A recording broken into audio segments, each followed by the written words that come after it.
আসসালামু আলাইকুম প্রিয় বাংলাদেশ। ভ্রমণ সংক্রান্ত আরেকটি ভিডিওতে সবাইকে স্বাগতম। আজকে আমরা এসেছি মরক্কোর অন্যতম একটি শত বছরীয় দুর্গের, এটাকে কাসাবা দুর্গ বলা হয়। আপনার সামনে যে স্থাপনটা দেখতে পাচ্ছেন, এটা হলো কাসাবা দুর্গের সেই পুরাতন বিল্ডিংটা। বর্তমানে এটা অকেজো রয়েছে, এতে প্রবেশ সম্পূর্ণ নিষেধ। আমরা অনেক কষ্ট করে উপরে উঠেছিলাম, কিন্তু উঠার পরে আর নামার রাস্তাটা আমরা পাইনি। অনেক কষ্ট করে বিভিন্ন জঙ্গল দিয়ে আমরা ঘুরেছি। কিন্তু সঠিকভাবে আমরা জায়গাটি পাচ্ছিলাম না। যদি এই কাসাবা দুর্গের ইতিহাসটা আপনাদের কাছে তুলি, তা হলো, প্রথমে বলে রাখি, এই দুর্গটি হলো মরক্কোর কেনিত্রা অঞ্চলে। এটাকে বলা হয় কাসাবা আল মাহাদিয়া, মানে কাসাবা দুর্গ। মানে এটি মাহাদি একটি বিচ রয়েছে, সমুদ্র সৈকত, ওই বিচের কাছে এই দুর্গটি অবস্থিত। যদি এর ইতিহাস সংক্ষিপ্তভাবে আপনাদেরকে বলি, তাহলে ১২০০ শতকে আল মোহাদান মানে শাসনামলে মরক্কোর ম্যাক্সিমাম স্থাপনাগুলা ওই শাসনামলে মানে গড়ে তুলেছে। তখন মরক্কোর উপকূল রক্ষা করার জন্য এই প্রতিরক্ষা ব্যবস্থা গড়ে তোলা হয় মূলত।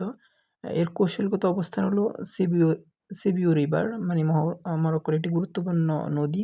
এটাকে সিবিও নদী বলা হয়। এই মোহনায় এটি অবস্থিত।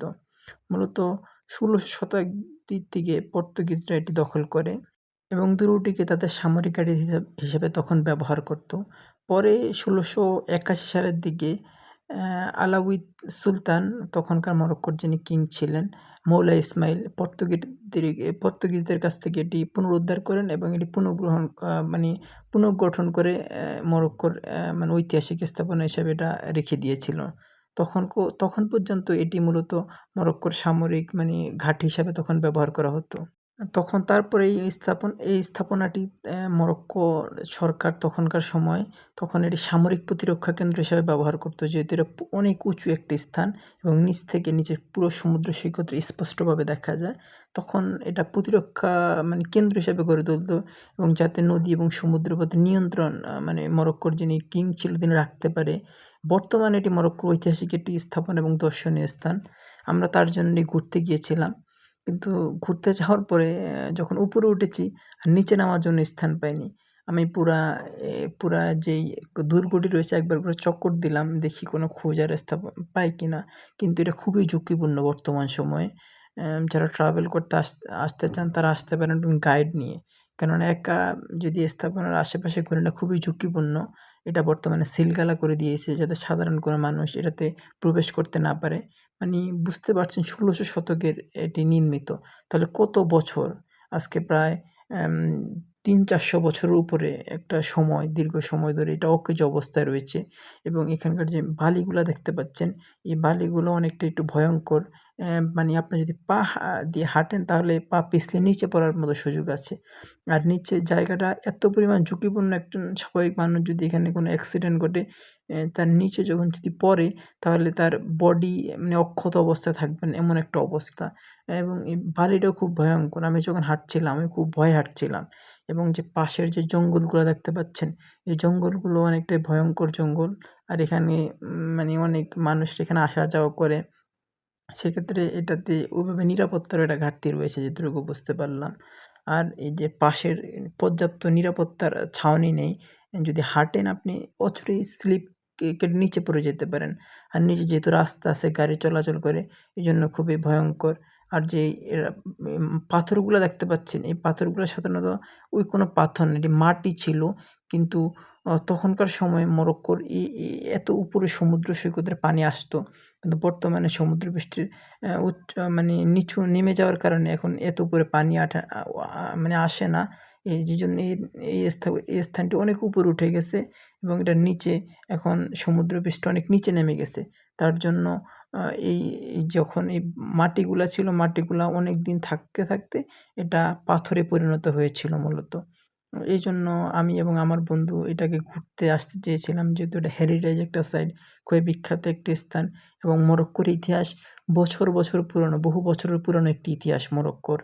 সেই আব্বাসীয়দের সময়, উমাইয়াদের সময়ের পূর্বেরও মরক্কোর ইতিহাস। যখন বারবাররা মরক্কো এখানে বসবাস করতেন। মরক্কোতে মূলত আরবদের ল্যান্ড ছিল না। মরক্কো ছিল বারবারদের একটি ভূমি ছিল। পরবর্তীতে আরবরা এখানে এসেছে, বারবারদের মাঝে ইসলামের দাওয়াত দিয়েছে। পরে আস্তে, আস্তে তারা ইসলাম ধর্ম গ্রহণ করেছে। আজকে সূর্যটা যথেষ্ট সুন্দর ছিল আবহাওয়াটা। বৃষ্টির সময় বেশি করে এই স্থাপনগুলো অত্যাধিক ঝুঁকি থাকে। যেহেতু আজকে আবহাওয়াটা যথেষ্ট ভালো এবং রৌদ্র উজ্জ্বল, সেক্ষেত্রে একটু ঝুঁকিপূর্ণ কম। যারা পরবর্তীতে আসতে চান তারা ওয়েদার দেখে আসবেন, এটাই সবচেয়ে ভালো। পাহাড়ে ওঠাটা খুবই কষ্টসাধ্য একটা বিষয়, আর যদি রাস্তা হারায় যায় তাহলে হলো আরও বিষয়। এখান থেকে বর্তমানে কত ফুট হবে এটা, নিচ থেকে কত ফুট হতে পারে? 20-25 তলা বিল্ডিং এর মতো হবে। হ্যাঁ, 25 থেকে 30 তলা একটা বিল্ডিং এর সমান এরকম। ফুট হিসাব আসলে জানি না আমি ওভাবে। 20 থেকে 25 তলা একটা বিল্ডিং এর সমান উঁচু একটা জায়গা। এখান থেকে আর প্রচুর চতুর্পাশে যদি দেখাই জঙ্গল।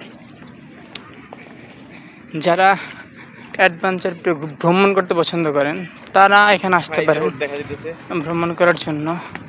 এখানে উঠাটা খুবই কঠিন, কিন্তু নামাটা সোজা। যারা হাঁটতে পছন্দ করেন তারা মরক্কোতে একবার হলে ট্যুর দিয়ে যেতে পারে। একটা রাস্তার সন্ধান পেলাম, বাট এটা কি দিক থেকে নামার সুযোগ রয়েছে কিনা। হ্যাঁ, নামা যাবে বন্ধু, এদিক থেকে নামা যাবে। এদিক থেকে নামার একটা জায়গা পেয়েছি, এখান দিয়ে করে মুভ করে দিক দিয়ে যেতে হবে, এখান থেকে আবার রাস্তা নেই। বাট যদি এখান থেকে আমি ঘুরে ওই সাইডে যাই, ওই সাইড থেকে আবার সুন্দর রাস্তা আছে। সমস্যা এখান থেকে যদি ওই সাইডে যাই, ওই সাইডে প্রায় দূরত্ব প্রায় 1.5 কিলোমিটার মতো ঘুরে হাঁটতে হবে। সেক্ষেত্রে এখান থেকে নামবো। এটা হলো নিচের যে অংশটা, নিচের অংশটা অনেক কষ্ট করে এদিক থেকে হয়ে এদিক থেকে নামলাম। এটা হলো নিচের অংশটা। নিচের অংশটা খুবই সুন্দর। এটা হলো এখানের মরক্কোর বিখ্যাত একটি পোর্ট। বেশ করে মাছ ধরার ক্ষেত্রে এই পোর্টটা ব্যবহার করে সবচেয়ে বেশি লোকালে। এখন দেখতে যাচ্ছি এখানে মাছ বিক্রি করে, দেখি এখানে মাছের কোয়ালিটি কেমন। আর মরক্কোর বিখ্যাত একটি মাছ হলো সার্দিন ফিশ বলে এখানের। এই মাছটা এখানে মরক্কোর যে পাশে যে আটলান্টিক রয়েছে এখানে পাওয়া যায় প্রচুর পরিমাণে, এবং এরা স্পেন সৌদি ইউরোপের বড় বড় দেশগুলোতে এরা সেল করে। পাশের যে সমুদ্র সৈকত রয়েছে সেখান থেকে মাছগুলো তুলে সাধারণত এই জায়গাতে প্রথমে বিক্রি করে, তারপরে লোকাল মার্কেটে এটা ছাড়ে। সেক্ষেত্রে এখানে মানে খুবই অথেন্টিক মাছটা পাওয়া যায় উইদাউট বরফ ছাড়া। সেক্ষেত্রে আমরা পাশের যে দোকান রয়েছে দোকানে একটু ঘুরতে গেলাম, দেখি মাছের কী অবস্থা। যদিও সামুদ্রিক মাছ পূর্বে তেমন একটা পরিচিত নাই আমার, তবু একটু ঘুরে ঘুরে দেখলাম মানে কী মাছ। মরক্কোর সবচেয়ে জনপ্রিয় একটি মাছ হলো সার্দিন ফিশ। এই যেটা দেখতে পাচ্ছেন এটাকে সার্দিন ফিশ বলা হয়। মরক্কোর সবচেয়ে পপুলার এবং সবচেয়ে জনপ্রিয়, খেতে এত পরিমাণ সুস্বাদু, এটার ঘ্রাণটা অনেকটা আমাদের দেশে ইলিশ মাছের মতো, বাট এটা তার থেকেও সুস্বাদু। আমি ম্যাক্সিমাম সময় মরক্কোতে আসার পরে সার্দিন ফিশটা আমার বেশি খাওয়া পড়ে। এটার কিলো বেশি নয়, কিলো সর্বোচ্চ 20 দিরহাম, বাংলাদেশি 200 টাকার মতো এরকম। তারপর আমরা এই পোর্টটা দেখার জন্য ভিতরে চলে গেলাম। যেহেতু আমরা স্টুডেন্ট, এখানে তাদের কাছ থেকে পাস নিয়ে আমরা ভিতরে ঢুকলাম। স্টুডেন্টদের জন্য এখানে সবগুলা কোনো চার্জ ছাড়া উইদাউট ফ্রি দেয় স্থাপনাগুলা, মানে হেরিটেজ স্থাপনাগুলা। এই পোর্টটার মধ্যে আমরা ঢুকে গেলাম, খুবই ক্লিন পরিপাটি এবং মানুষগুলো যথেষ্ট ভালো। মানে কিছু জিজ্ঞেস করলে খুবই আন্তরিকভাবে এরা বলে দেয়। আর এখানকার যে নৌকাগুলা, এই নৌকাগুলা দেখে আমি একটু মানে আশ্চর্যান্বিত হয়েছি।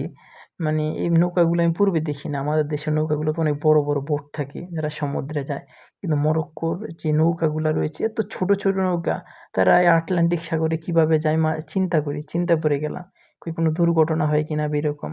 মানে খুবই ছোট ছোট, মানে অনেক কিউট দেখা যায় নৌকাগুলা দেখতে, আমার কাছে ভালোই লাগে।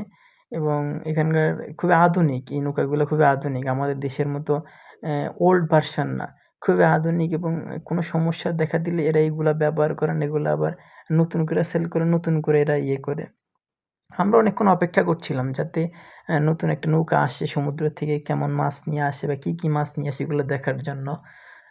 যেহেতু এখান থেকে সরাসরি সমুদ্র থেকে আসে, সেক্ষেত্রে কিছুক্ষণ পরে দেখলাম একটা নৌকা আস্তে আস্তে আসতেছে। তবে আমাদের শেষ হলো 100 বছরের ঐতিহাসিক দুর্গ ভ্রমণ।